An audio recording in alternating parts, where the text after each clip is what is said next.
Bonjour mes amis flammes jumelles, comment allez-vous? J'espère que vous allez très bien.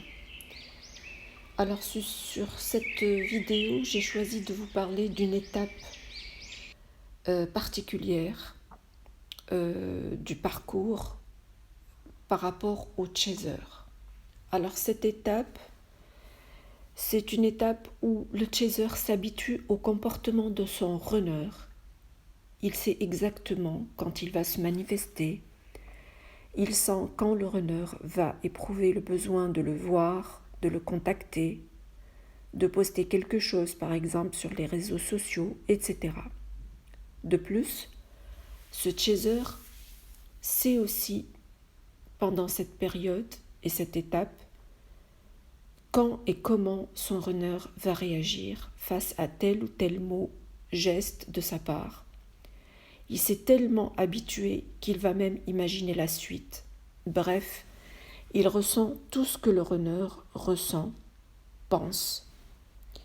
Le chaser est la seule personne qui comprenne parfaitement son autre, même si celui-ci porte encore des masques pendant cette période. Bien sûr, je parle là du chaser qui a déjà parcouru un long chemin.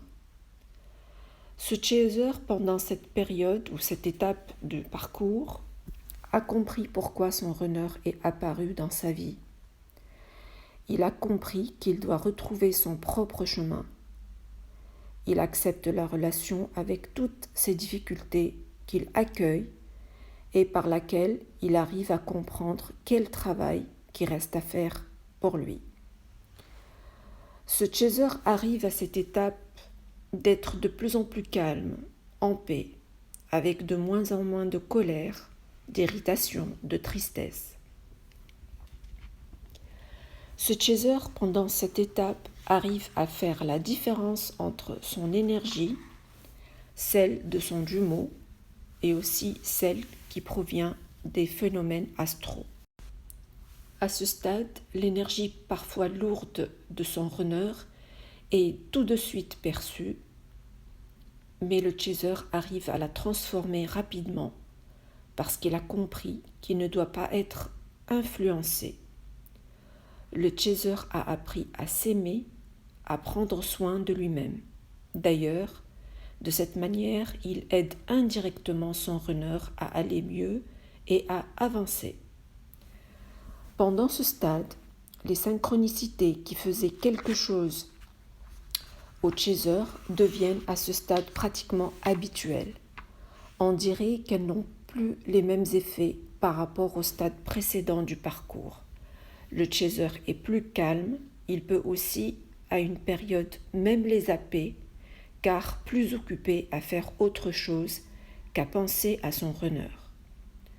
Le chaser à ce stade, on dirait qu'il a d'autres chats à fouetter que de s'arrêter à entendre par exemple le nom de son runner, à écouter une chanson qui lui rappelle son runner, etc. Pour lui, ça devient habituel. Il sait qu'à ce moment-là, son runner le contacte en 5D et ça l'enchante parfaitement, pas plus que ça. Et il poursuit son chemin. À ce stade, le chaser est confiant. Il sait que son runner doit travailler sur lui-même. Il sait que c'est pour le bien du duo. Le chaser ne demande plus à voir, à entendre au téléphone son autre, rien que parce qu'il lui manque, par exemple. Le chaser n'est plus à ce stade, il veut quelque chose de plus profond. D'ailleurs, il n'accepte plus et ne tolère plus les masques de son runner. Ces masques les repoussent complètement. Ce chaser, à ce stade, il cherche quelque chose de plus grand dans sa vie. Il cherche un sens à son incarnation. À ce stade, le chaser peut sentir un vide par rapport à la relation, car il y a des jours où il leur arrive de ne plus trouver le temps de penser à son autre. D'ailleurs, cette sensation lui apporte un grand soulagement, car pour une fois, il sent qu'il se libère de plus en plus et qu'il arrive à se sentir enfin heureux, même seul. Il comprend enfin que le bonheur vient de son intériorité et de tout ce qui l'entoure, car commence à voir les choses d'une autre façon, et de manière plus simple surtout. À ce stade, le chaser ne permet plus qu'on le manipule, qu'on lui mente. Il détecte rapidement et facilement les gens toxiques tout autour. Dans cette énergie, le chaser va être d'autant plus heureux qu'il va être aussi dans l'abondance, car va attirer les belles choses, les belles personnes, les bonnes opportunités du fait de l'élévation de son taux vibratoire.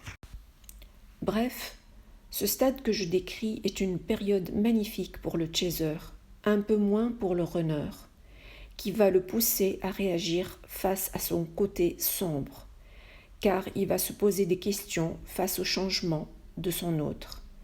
Il va avoir peur que celui-ci tire un trait sur la relation et qu'il le perde définitivement. Il va croire que son chaser a trouvé un autre partenaire et rien que cette idée va le rendre malheureux et va comprendre enfin qu'il doit regarder ce qui ne va pas en lui. Amis runner, sachez que le chaser pendant cette période le fait absolument pas exprès, pour changer, ni pour faire du mal, ni pour oublier son autre.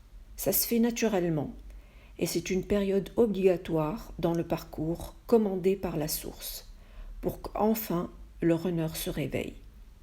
Le chaser pendant cette période est vraiment authentique et ne cherche vraiment pas à attirer l'attention du runner. Tout ce qui se passe est vraiment énergétique et ça se fait par étapes sans plus. Amis chaser, si vous êtes dans cette énergie, profitez de tout le bonheur qui vous entoure. Pour ceux qui n'ont pas atteint ce stade, sachez que tôt ou tard, vous y parviendrez.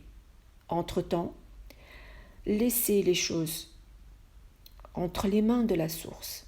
Il faut juste lâcher prise, se concentrer sur soi-même et ça viendra naturellement. Ne cherchez pas à forcer les choses et vivez l'instant présent. Tout est juste. Ne culpabilisez pas si vous sentez que vous êtes encore loin de cette étape.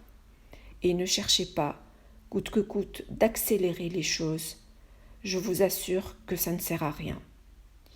Voilà ce que j'avais à vous dire, mes amis, flammes jumelles. J'espère que ça vous a éclairé. C'est une étape obligatoire dans le parcours. Donc, pour les chasers, profitez. Pour les runners, ne vous inquiétez pas, mais continuez à travailler sur vous-même. Ça va aller. Allez, je vous dis à très bientôt et dans une autre vidéo. Merci de l'avoir suivi.